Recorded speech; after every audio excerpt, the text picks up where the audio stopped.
Hi friends, welcome to the Rajarao talks. ఈరోజు మనం mercy killing అనే మూవీ గురించి మాట్లాడుకుందాం ఫ్రెండ్స్.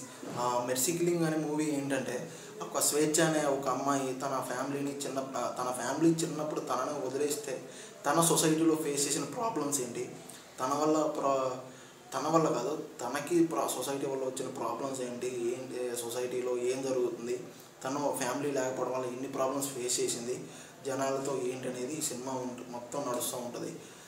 అదే టైంలో తన ఫ్యామిలీని వెతుక్కుంటూ నా ఫ్యామిలీ కావాలని అని తన ఫ్యామిలీని వెతుక్కుంటూ వెళ్తున్న టైంలో సొసైటీలో ఏంటి అనేది ప్రాబ్లమ్స్ ఈ సినిమా మొత్తం.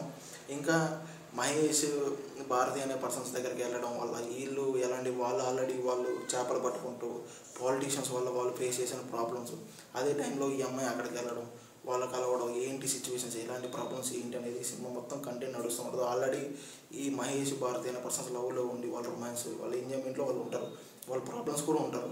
ప్రాబ్లమ్స్ ఉన్నా కూడా వాళ్ళ లైఫ్లో వాళ్ళు హ్యాపీగా ఉండాలనుకుంటారు కదా. అదే టైంలో మన స్వేచ్ఛ అనే పర్సన్ అక్కడికి వెళ్ళడం ఏంటి అనేది సినిమా మొత్తం.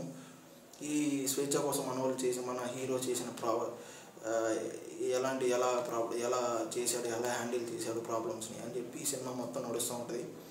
ఇంత ఫ్రెండ్స్ ఏం లేదు, మన ఆల్రెడీ ఈ పాలిటీషియన్స్ రోల్లో ప్లే చేస్తున్న సాయి కుమార్ గారు కానీ, విలన్స్లో రోల్లో ప్లే చేస్తున్న విలన్స్ కానీ, వాళ్ళ క్యారెక్టర్స్ వాళ్ళు చాలా బాగా చేశారు. సినిమా అయితే ఇంతే. ఈ మెర్సీ కిల్లింగ్ అంటే ఏంటంటే, నా ఫ్యామిలీ వాళ్ళు నాకు ఎవరు లేరు కాబట్టి సొసైటీలో ఇలాంటి ప్రాబ్లమ్స్ ఫేస్ చేస్తున్నా, నేను ఇంక బతకలేను, నన్ను చంపేయండి అని చెప్పి గవర్నమెంట్కి అర్జీ పెట్టుకోవడం అనమాట. ఈ సినిమా అయితే ఇంతే ఫ్రెండ్స్, ఏం లేదు. ఆ టైంలో మన వాళ్ళు డ్రామా, రొమాన్స్, యాక్షన్ ఎలా ఉందనే సినిమా అయితే నిజంగా డ్రామా టైంలో వాళ్ళు మ్యూజిక్ అందించిన సెంటిమెంట్ టైంలో మ్యూజిక్స్ అయితే చాలా బాగుంది. కంటెంట్ కానీ, డైరెక్టర్ హ్యాండిల్ చేసిన వీళ్ళందరూ స్టోరీని కానీ, సొసైటీలో ప్రాబ్లమ్స్ ఎలా ఉన్నాయి ఏంటి అనేది డైరెక్టర్ బాగా చూపించాడు కూడా. నాకైతే నిజంగా చాలా బాగా నచ్చింది. ఇలాంటి కంటెంట్ సినిమాలు చాలా వస్తూ ఉంటాయి. సో మనం ఎన్నో తప్పులు చేస్తూ ఉంటాం. ఇలాంటి సినిమాలు చూడడం వల్ల మనకు కూడా సొసైటీలో ఎలా ఉండాలి ఏంటి అనేది మనకు తెలుస్తూ ఉంటుంది. ఎందుకంటే మనం అందరం ప్రజలం కాబట్టి, అందరం కూడా సొసైటీలో ఒకలం కాబట్టి, సొసైటీలో అందరిని ఎలా చూడాలి, ఎలా ఉండాలి అనేది ఈ సినిమా కంటెంట్ మొత్తం ఉంటుంది. చూడండి, సినిమా అయితే నాకు చాలా బాగా నచ్చింది. మీకు కూడా ఆల్రెడీ ఎప్పుడైనా బిఫోర్ చూసుంటే మీకు ఎలా అనిపించింది ఏంటి అనేది నాకు కామెంట్ ద్వారా తెలియజేయండి. ఓకేనా? అంతే సినిమా ఫ్రెండ్స్, ఇంకేం లేదు. ఈ చైల్డ్ ఆర్టిస్ట్ వర్క్ చేసిన స్వేచ్ఛ అనే అమ్మాయి ఆల్రెడీ ఎన్నో సినిమాల్లో మనం చైల్డ్ క్యారెక్టర్గా చూసుంటాం. ఇంక ఈ అమ్మాయి ఉంది కదా, మన మహేష్ అనే పర్సన్ కేరింత సినిమాలో ఆల్రెడీ ఎన్నో కామెడీ రోల్స్లో ప్లే చేసిన పర్సన్.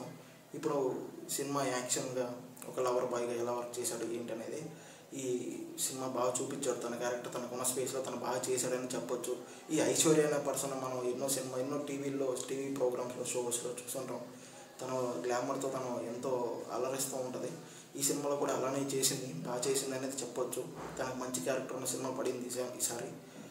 ఇంకా సాయి కుమార్ గారి గురించి చెప్పాల్సిన అవసరం లేదు. ఎన్నో రోజుల తర్వాత మంచి క్యారెక్టర్ పడింది ఈ సినిమా ద్వారా. ఆయనకి మంచి క్యారెక్టర్ వచ్చి తను ప్లే చేయడం అనేది చాలా బాగా అనిపించింది నాకు. సినిమాలో ఆయనే హైలైట్ అని చెప్పొచ్చు. ఈ సినిమాలో నెగిటివ్ రోల్ అయినా కూడా చాలా బాగా అనిపించింది. సినిమా అయితే ఇంతే. ఈ తర్వాత వీళ్ళు ప్రాబ్లమ్స్ ఫేస్ చేసి చివరికి సొసైటీని ఎలా ఎదుర్కొన్నారు, ఎలా ప్రాబ్లమ్స్ వల్ల ఎలా ఏమైంది అనేది సినిమా మొత్తం. ఒకసారి మీరు ఎవరైనా ఆల్రెడీ చూసుంటే ఎలా అనిపించింది ఏంటి అనేది మీరు చెప్పండి. ఓకేనా?